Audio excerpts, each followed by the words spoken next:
versículos 1 a 8, eu vou convidar vocês para nós fazermos a leitura juntos. Isso aqui desse texto, não sei quem está sentado lá atrás, se é possível fazer a leitura desse texto, mas é um texto que vai relatar para nós qual é a história do Natal. Aí está o texto, apenas esses slide. Vamos ler juntos? Vamos? Em voz alta, bonito? Naqueles dias foi publicado o decreto de César Augusto, convocando toda a população do Império para recensear-se. Este primeiro recenseamento foi feito quando Quirino era governador da Síria. Todos vinham à cidade, cada um à sua própria cidade. José também subiu da Galileia, da cidade de Nazaré, para a Judeia, a cidade de Davi, chamada Belém, por ser da casa e família de Davi, a fim de alistar-se com Maria, sua esposa, que estava grávida. Estando eles ali, aconteceu completar-se esses dias, e ela deu à luz o seu filho primogênito, enfaixou e o deitou numa manjedoura, porque não havia lugar para eles na hospedaria. Havia naquela mesma região pastores que viviam os campos e guardavam o seu rebanho durante a vigília da noite. Glória a Deus. Queridos, se nós fizermos essa pergunta, qual a verdadeira história do Natal? Qual é? Tem uma versão de que a história do Natal é a história do Papai Noel.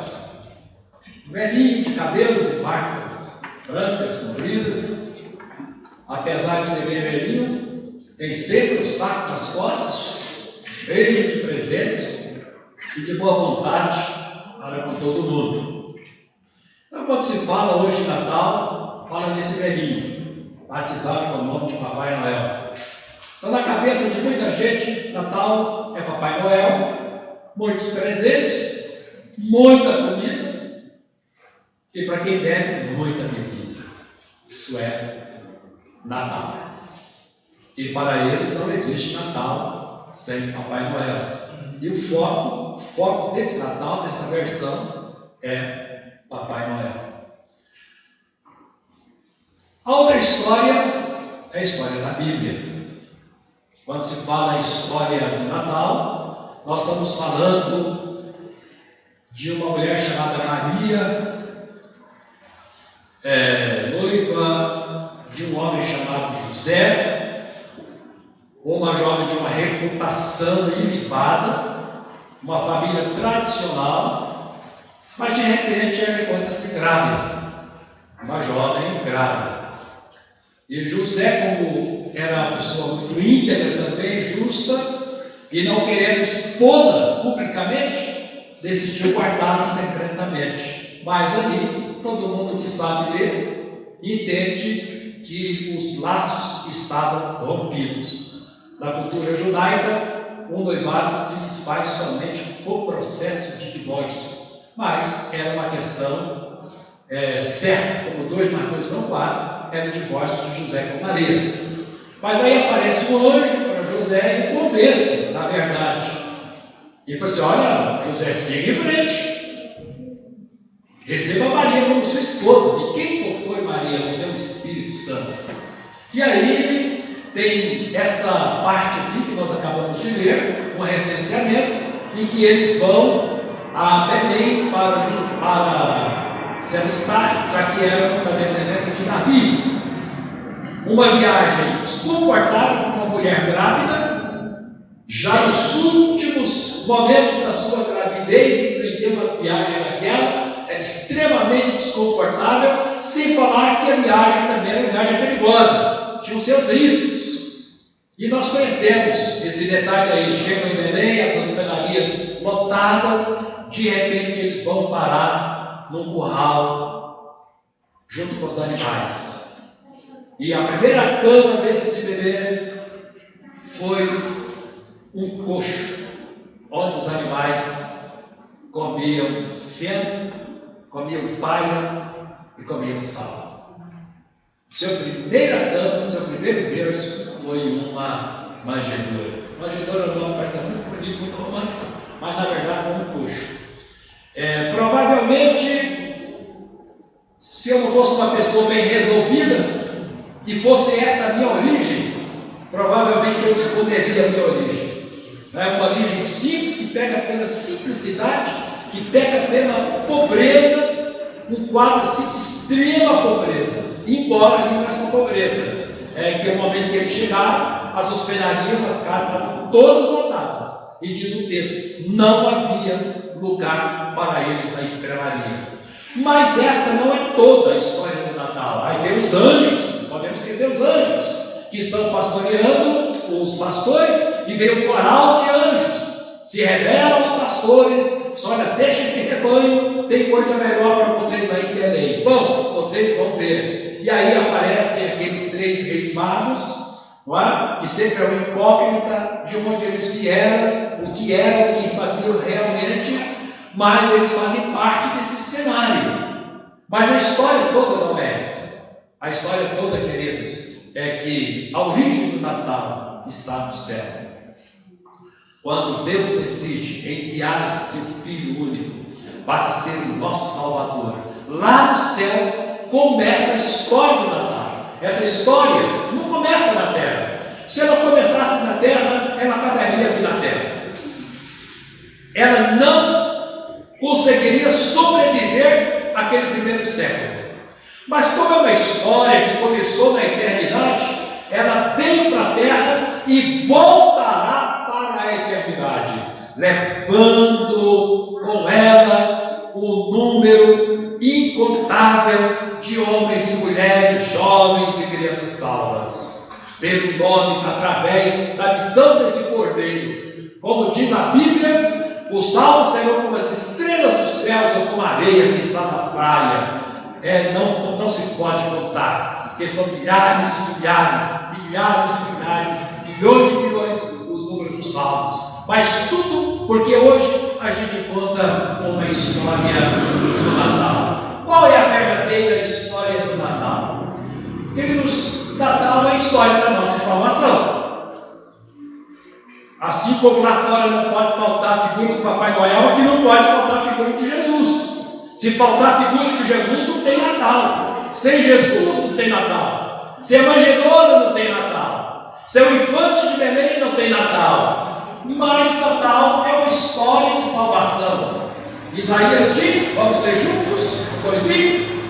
O povo que andava em trevas viu grande luz, e aos que viviam na região da sombra da morte, resplandeceu-lhes a luz. Queridos, contar a história do Natal é voltar 700 anos antes de Jesus ter nascido. O profeta Isaías, exatamente 700 anos antes do infante de Belém, ele, no capítulo 9, texto obrigatório nessa data, o povo que andava em trevas viu grande luz, e aos que viviam na região da sombra da morte, resplandeceu-lhes a luz. Quem vivia nas trevas e quem vivia nas sombras da morte, são duas palavras que a Bíblia usa para descrever o contexto em que Jesus veio ao mundo. O contexto é de escuridão completa, é de trevas. As nossas mentes estavam nas trevas, os nossos desejos estavam nas trevas, os nossos sentimentos estavam nas trevas, as nossas emoções estavam nas trevas, os nossos propósitos de vida estavam nas trevas, tudo dominado pela escuridão. Mas foi no meio dessa escuridão que uma luz providencial, que é uma luz bendita, raiou sobre nós, nos iluminou, e nós podemos enxergar o estado de escuridão, de perdição, o estado de pecado, de corrupção em que nós estamos vivendo. Um mundo de perversão, um mundo em decadência, um mundo de violência. E Jesus, queridos, veio para lançar luz sobre essa escuridão e abrir os nossos olhos e abrir o nosso entendimento, provar que Deus tinha um plano redentor para conosco. Contar a história do Natal é contar a história da nossa salvação. Se não houvesse salvação, não tinha sentido haver Natal. E Jesus se define, queridos, como luz. A luz veio, a luz raiou, a luz brilhou. A luz brilhou na escuridão e a luz espancou a escuridão. Você sabe que essa figura é muito comum no Velho Testamento. Por exemplo, quando o povo marchava pelo deserto 40 anos em direção, em demanda da terra prometida, de uma coluna, uma nuvem de fogo à noite. Enquanto durava, a noite durava aquela nuvem de fogo. E o povo seguia aquela nuvem iluminava, aquela nuvem iluminada dirigia aquele povo. Mas acabou a jornada do deserto, e aquela nuvem se dissipou e se foi, não apareceu mais, não iluminou mais, não brilhou mais. Quando nós lemos a inauguração do templo por Salomão, a glória do Senhor resplandeceu naquele templo, encheu toda a casa. A glória do Senhor encheu de brilho aquela inauguração daquele templo. Mas, queridos, o tempo passou, aquela luz não brilhou mais. Mas quando Jesus veio, a luz brilhou, continua brilhando, e sobre a igreja resplandecerá. Apocalipse nos diz que lá, na eternidade, para onde todos nós iremos, não haverá luz, não haverá sol, nem estrelas, porque a presença do Senhor nos iluminará, e não haverá noite. Lá só haverá dia, porque nós estaremos na presença do Senhor, e Ele é glória, Ele é resplendor, Ele é vida. Não há nele trevas nenhuma, não haverá sol, não haverá estrela alguma, e não haverá noite, porque a glória do Senhor resplandecerá sobre todos nós, como resplandece sobre os anjos, como resplandece na eternidade. Queridos, a luz veio e a luz raiou, as trevas dissiparam. A luz veio, a vida veio, e a morte foi vencida, a morte foi derrotada. Ainda no capítulo 6, 9 de Isaías, vamos ler juntos. Ele diz assim: porque um menino nos nasceu, um filho se nos deu, o governo está sobre os seus ombros, e o seu nome será maravilhoso, conselheiro, Deus forte, Pai da eternidade, príncipe da paz, para que se aumente o seu governo, e venha a paz sem fim sobre o mundo de Davi, e sobre o seu reino, para estabelecer e iluminar mediante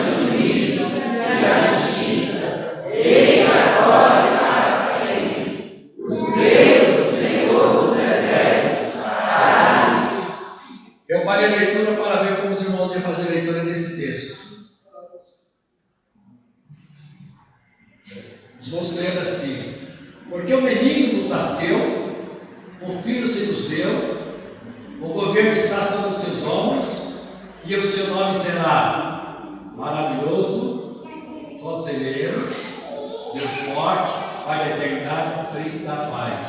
Vocês colocaram uma vírgula aqui. Não tem vírgula. Não é maravilhoso, conselheiro, é conselheiro maravilhoso. Aqui nós temos um substantivo e um adjetivo. O conselheiro é maravilhoso, o Deus é forte, esse Pai é eterno e esse príncipe é pacífico. Maravilhoso conselheiro, maravilhoso conselheiro, a vírgula está aqui não. Deus forte, Pai da eternidade, príncipe da paz. Está dizendo aqui, queridos, Homem. A história do Natal é a história desse menino, que hoje é Deus. Deus era o Deus encarnado. Veio como criança, veio como bebê, hoje é como leão. Hoje é como leão. E o profeta diz: é um conselheiro maravilhoso, é um Deus forte, é um Pai da eternidade, ele é o príncipe da paz. Príncipe da paz. Queridos, quando Isaías, aqui no capítulo 9, continuamos no capítulo 9, predisse esta forma como Deus viria. Isso aqui é um milagre, queridos, um milagre que nós exaltamos, a encarnação do Verbo. A nossa mente não complota essas verdades, como que o Deus eterno, que o universo não pode comportar, pode assumir essa forma humana nossa, mas viveu como ser humano.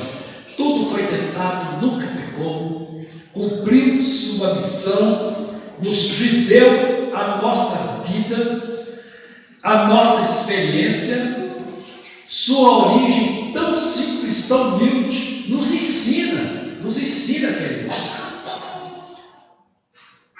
algumas verdades. Primeiro, que a vida não consiste nas riquezas, e segundo, que as riquezas não determinam padrão para nós de vida e de comportamento. Nosso padrão é o ensinado por esse infante de Belém, forma simples de viver, nos ensina que coisas grandes surgem de coisas pequenas. Nós às vezes nos contentamos com coisas pequenas, murmuramos diante de Deus, reclamamos, protestamos, fazemos nossas orações, às vezes de protesto diante de Deus, porque às vezes são coisas pequenas no nosso caminho, mas são das coisas pequenas que surgem as grandes coisas, como acontece com a história da manjedoura. Enfrentou uma rejeição como criança, não tinha lugar para perder na cidade, já é uma forma de rejeição. Aí aparece Herodes, da sua insanidade, querendo matar essa criança, uma criança inocente, uma criança indefesa, mas ele, tomado por ciúmes dessa criança, ouve esse choro em Ramá. Quantas crianças morreram por causa do ciúme desse rei insano? Matou milhares e milhares de crianças de 2 anos para baixo, nenhuma foi poupada. Os que puderam ser encontrados morreram. Se Jesus não tivesse saído, fugido para o Egito, os pais do menino Jesus, provavelmente ele não escaparia. Se não fosse uma providência de Deus, não escaparia. Mostrando, irmãos, que a vida às vezes é feita de provação, de lutas. Jesus enfrentou desde pequenininho. Os pais que tiveram que se cercar dele e protegê-lo. A vida, querido, Jesus nos ensina na sua história de vida, que a vida não é feita apenas de berço esplêndido. A vida é feita de muita luta. Agora, uma coisa é certa, ele promete estar conosco em todas as batalhas. Ele promete. Mas a história da Bíblia, queridos, se é uma história de salvação, a história do Natal é uma história da fidelidade de Deus. Mateus 1:22, vamos ler juntos? Ora, tudo isto aconteceu para que se cumprisse o que fora dito pelo Senhor por intermédio do profeta: eis que a virgem conceberá e dará à luz um filho, e ele será chamado pelo nome de Emanuel, que quer dizer Deus conosco. Voltando ainda a Isaías capítulo 9: eis que a virgem conceberá e dará à luz um filho, e ele será chamado pelo nome de Emanuel, que significa Deus conosco. O profeta aqui é o profeta Isaías. Estamos de novo há 700 anos antes dessa história acontecer. Meus irmãos, quando Deus falou através do profeta Isaías que a virgem concederia, é uma promessa. Isso aqui é uma promessa de Deus. Diga-se, promessa de Deus. Promessa de Deus. Mas, queridos, dessa promessa até o seu cumprimento foram quantos anos? 700 anos. Muito tempo. Nesses 700 anos, Israel, esperando essa promessa, passou por humilhação, enfrentou cativeiro, enfrentou provação, enfrentou angústia, se angustiou. A alma de Israel se angustiou muito. E Deus tinha uma promessa de uma criança que se chamaria Emanuel, e olha o nome profético dessa criança, que significa Deus conosco. Meus queridos, o maior anseio de Israel é essa presença de Deus com ele. Quando Moisés chega para o Senhor: olha, se tu não fores comigo, não me faça subir. Caminhar sem a presença de Deus é uma tragédia. Mas, queridos, o fato de ter uma promessa de Deus não significa que a gente não vá enfrentar os sabores da vida. Não significa que nós enfrentemos nossas batalhas que muitas vezes nos assustam e nos angustiam. Tem uma promessa de Deus. Deus é fiel na sua promessa. Deus vela pela sua palavra. Mas às vezes, da promessa até o cumprimento dela, nós precisamos aprender a caminhar pela fé contra os ventos fortes. Não é uma caminhada forte. Concordo com os irmãos. Não é uma caminhada forte. É uma caminhada que muitas vezes nos pressiona a desistir da nossa fé, ou a questionar a nossa fé, ou a questionar o nosso Deus, ou ainda questionar as promessas do nosso Deus, se essas promessas são verdadeiras, ou se esse profeta foi verdadeiro.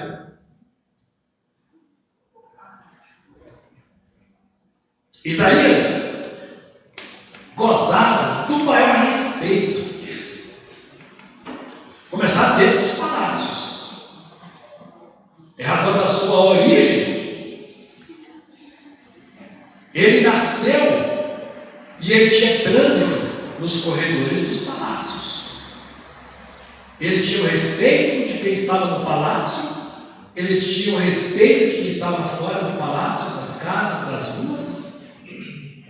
Ele tinha o respeito de todo mundo, mas poderia questionar a sua profecia, porque, meus queridos, uma coisa é alguém ter uma profecia e Deus dizer assim: olha, eu vou estar com você, e de repente tudo que acontece conosco prova o contrário, como se Deus não estivesse conosco, se Deus estivesse nos abandonado, ou por um momento Deus tivesse fechado os olhos e nos largasse caminhando sozinhos, porque as lutas muitas vezes nos levam a questionar a nossa fé, questionar as promessas de Deus, questionar os profetas de Deus. Mas, irmãos, tudo que Deus disse cumpriu literalmente, porque ele diz aí: a virgem vai conceber, uma virgem vai conceber. Foi isso que aconteceu. Vai dar à luz um filho, não é nem uma filha, é um filho. Aconteceu. E aí você pega as outras profecias: e tu, Belém Efrata, posto que menor, Pai, de ti sairá aquele que regerá por lá de Belém, está em Belém. De repente são obrigados a viajar para Belém. A ordem de um recenseamento os obriga a viajar para Belém, para cumprir a profecia, queridos. E vou dizer uma coisa para os irmãos: a profecia que Deus traz para nós pode ser aquela que tem o menos significado possível. Até o aspecto de incoerência. Eis aí vem o teu rei, montado no jumento, filho de animal de carga. Queridos, Deus lançou uma profecia sobre um jumento. É um jumento que vai carregar um dia o infante de Belém, não mais como infante, mas um jumento. Deus lançou uma profecia sobre um jumento, ficou 700 anos sem cumprir. Mas um dia esse jumento nasceu, filho de animal de carga, que ninguém tinha notado, e foi Jesus que inaugurou esse jumento. Uma profecia. Agora, se Deus cumpre uma profecia que diz respeito a um jumento, a um animal, queridos, e a palavra do Senhor que diz respeito a nós, que somos feitos à sua imagem e à sua semelhança? Essa palavra não cairá no vazio, essa palavra não ficará no esquecimento. Queridos, vai chegar um momento que o Senhor será fiel em cumprir toda a boa palavra dele nas nossas vidas. Isto porque hoje nós celebramos o Natal do menino Jesus. Celebramos esse Natal. E celebrar, contar a história do Natal, é contar a história da nossa própria redenção. E por último, Natal é a história da vida de um homem Deus. Contar a história verdadeira do Natal é contar a história da vida de um homem Deus. Nós estamos com Hebreus, capítulo 4, versículos 14, 15 e 16. Vamos ver? Bonito, forte. 1, 2, 5. Tendo, pois, a Jesus, filho de Deus, como grande sumo sacerdote, que penetrou os céus, conservemos firmes a nossa confissão, porque não temos sumo sacerdote que não possa compadecer-se das nossas fraquezas. Antes foi ele inventado todas as coisas, a nossa semelhança, mas sem pecado. Acheguemos, portanto, confiadamente, junto ao trono da graça, a fim de recebermos misericórdia e acharmos graça para socorro em ocasião oportuna. Então, esse Jesus, o infante de Belém, que nasceu e teve a manjedoura, e depois começou a primeira cana, o seu primeiro berço, apesar da sua origem tão simples, ele nunca deixou de ser o Filho de Deus. E os anjos cantando para os pastores das campinas de Belém. Foi a primeira vez na história. Foi a primeira vez na história do mundo, desde Adão, que um coral de anjos aparece para cantar a história do nascimento de uma criança. Você olhar para aquele berço tão humilde, você olhar para aquele cenário, você sairá batendo a cabeça e eu não estou acreditando nessa história. Os magos acreditaram por causa da estrela, os pastores acreditaram por causa do coral de anjos. Mas se você chegasse sozinho naquela estrebaria, você ia dizer: nunca, jamais, sem possibilidade de ser o Filho de Deus, nessas condições tão brilhantes, jamais. Mas, queridos, para aqueles reis magos, aquela estrela que brilhava os conduzir, e para os pastores nas Campinas de Belém, olha, aquele quadro era celestial. Ali não estava apenas Jesus, homem, ali estava o Jesus divino.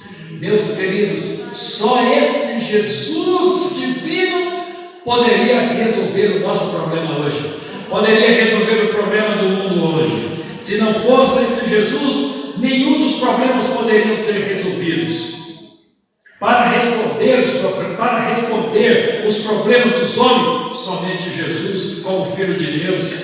Para resolver o problema do nosso pecado, somente Jesus, como Filho de Deus. Para nos santificar, para renovar a nossa mente, para nos dar um coração novo, querido, só Jesus, o Filho de Deus. Para resolver o problema da religiosidade, para resolver problemas culturais, só Jesus, o Filho de Deus. Meus queridos, para resolver o problema de um coração vazio, que dinheiro não resolve, viagens internacionais não resolve, casamento não resolve, empresas multinacionais não resolvem. Para resolver o problema do vazio do coração do homem, só Jesus, o Filho de Deus. Se não fosse Jesus, o Filho de Deus, o que tinha muito dentro, teria sobrando o nosso peito hoje, era um grande vazio, um grande buraco. Para quebrar, queridos, as forças espirituais. Será que nós temos consciência, nós como igreja, nós como corpo de Cristo, será que nós temos consciência do que representa o mundo espiritual contra o qual nós lutamos, dessa guerra espiritual que nós enfrentamos? Nós temos consciência desse mundo espiritual? Quando Paulo fala principados, potestades, espíritos dominadores, espíritos da maldade, você tem ideia do que Paulo está falando? Nós temos ideia do que foi que Paulo viu quando ele fala em principados, esses demônios que foram expulsos dos céus e hoje luta contra a igreja, luta contra mim, luta contra você, luta contra os nossos filhos, nos perturba o tempo todo, perturba os nossos filhos. É uma guerra, queridos, é uma guerra. Se não for Jesus, o Filho de Deus, nós não teríamos chance de vencer essa guerra, porque é Ele quem vence essa guerra por nós. Jesus passou histórias tão simples, tão humildes, mas o Filho de Deus, o Deus homem, o Deus homem. Meus queridos, para governar sobre a nossa vida, para governar sobre nós, como o profeta Isaías disse, só Jesus, o Filho de Deus. Os irmãos viram aquele vídeo, aquele culto lá da Câmara Federal, né? Não viram? Os irmãos viram, ele está correndo esse vídeo sobre o culto que fizeram lá de ações de graça no primeiro ano de governo Bolsonaro. Que coisa linda, queridos. Louvar a Deus por aquele culto, louvar a Deus pelos pastores que eles estavam. Eles não perderam tempo, eles entregaram o recado. Entregaram o recado. E Bolsonaro confessou publicamente que recebia Jesus como seu Salvador. Queridos, na história do Brasil, é singular. Na história do Brasil, que eu saiba é a primeira vez que o presidente ajoelha, que os pastores colocam a mão, que ele pede oração, confessa, invoca o nome de Deus, afirma sua fé nesse Deus. Brasil vai mudar. Brasil vai mudar. Não é por causa do Bolsonaro. É porque hoje Deus tem oportunidades de agir no Brasil. Ele tem espaço para agir. E a Bíblia diz: bem-aventurada a nação cujo Deus é o Senhor. Porque o mandatário desta nação, o mandatário deste país, poder executivo desse país, o seu chefe, confessa a sua fé nesse Deus. E só Jesus, o Filho de Deus, pode governar e pode dominar essas forças opressoras sobre o nosso povo. Somente Ele. Encerrando a nossa mensagem, voltando novamente a Isaías 9, vamos ler mais uma vez. E agora vocês vão ler isso aqui correto, né? Vocês vão tirar a vírgula daqui, né? Eu parei de propósito a leitura, para chamar a atenção dos irmãos, para uma vez vocês colocam aqui, ela não existe. Não é maravilhoso, não é conselheiro. Ele é tudo isso, mas aqui conselheiro é maravilhoso. Bonito agora, colocando a vírgula no seu devido lugar, 1, 2, 5. Porque um menino nos nasceu, um filho se nos deu, o governo está sobre os seus ombros, e o seu nome será maravilhoso conselheiro, Deus forte, Pai da eternidade, príncipe da paz. E o seu nome será maravilhoso conselheiro, Deus forte, Pai da eternidade, príncipe da paz. O que é que vai estar sobre os ombros dele? O governo. Queridos, se o governo da nossa vida, nos nossos dias, com a nossa história, com as nossas preocupações, nossas ansiedades, nossos sonhos, nossos projetos de vida, se o governo da nossa vida estiver nos ombros dele, estamos bem de governo. Diga aleluia! Aleluia. Diga glória a Jesus! Glória a Jesus. Nós estaremos bem de governo, porque quem governa sobre a nossa vida é o Senhor Jesus. Essa é a história do Natal. Lembrando, recontada por nós hoje, bem rapidinho, só para os irmãos. Qual a verdadeira história do Natal? A primeira história do Natal é a história da nossa salvação. A história do Natal é a história da fidelidade de Deus para conosco. E a história do Natal é a história a vida de um homem Deus, que vai trazer sobre os ombros dele o governo da igreja e o governo da nossa própria vida.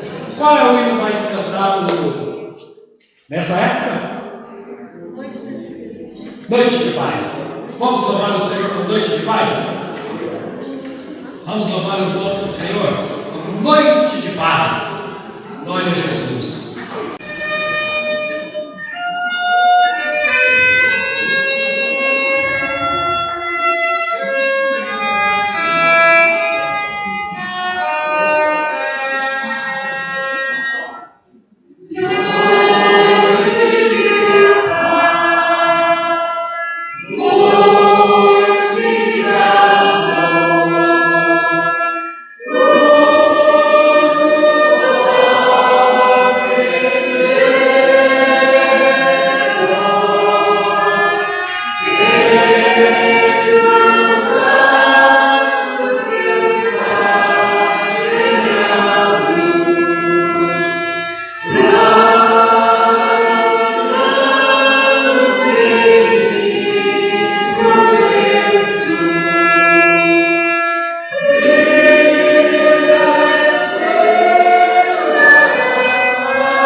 Vou chamar o presbítero Clyde para vir aqui orar conosco, encerrando o culto desta noite. Enquanto você veio, esteve aqui, que o Senhor te abençoe, que o Senhor enche seu coração de paz, que Deus abençoe o seu lar, que Deus abençoe todos os seus.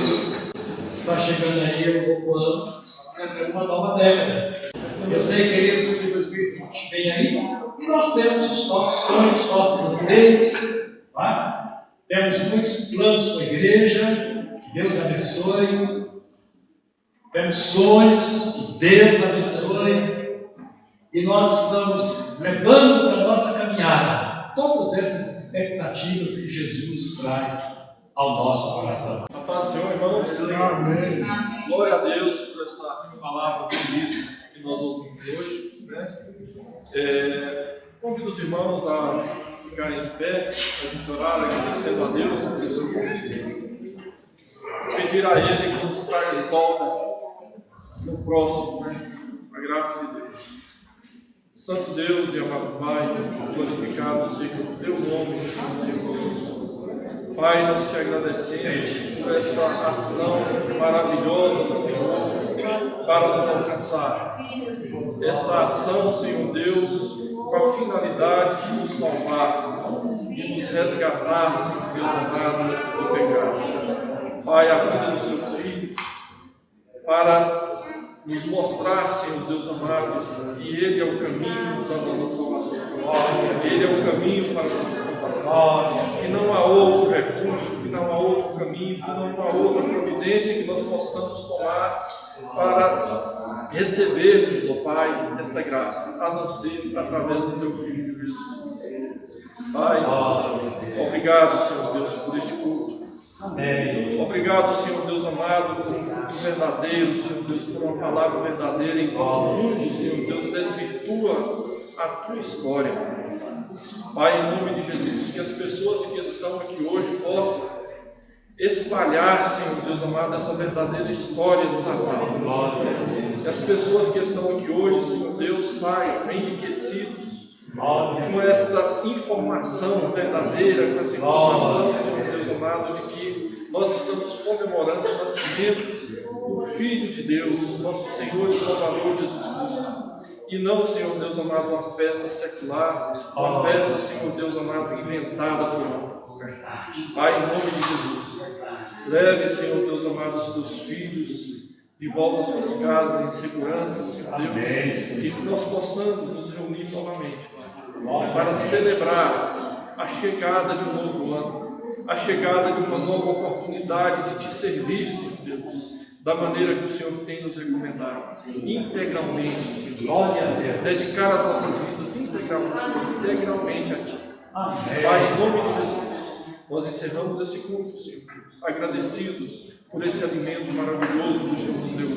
Glória. Que Ele possa, Senhor Deus amado, nos nutrir a ponto, Senhor Deus amado, nós nos sentirmos fortes espiritualmente para enfrentar as lutas, Senhor Deus amado, que tem pelo nosso caminho, mas sabendo que com o Senhor nós teremos a vitória. Em nome de Jesus. Amém. Amém. Amém.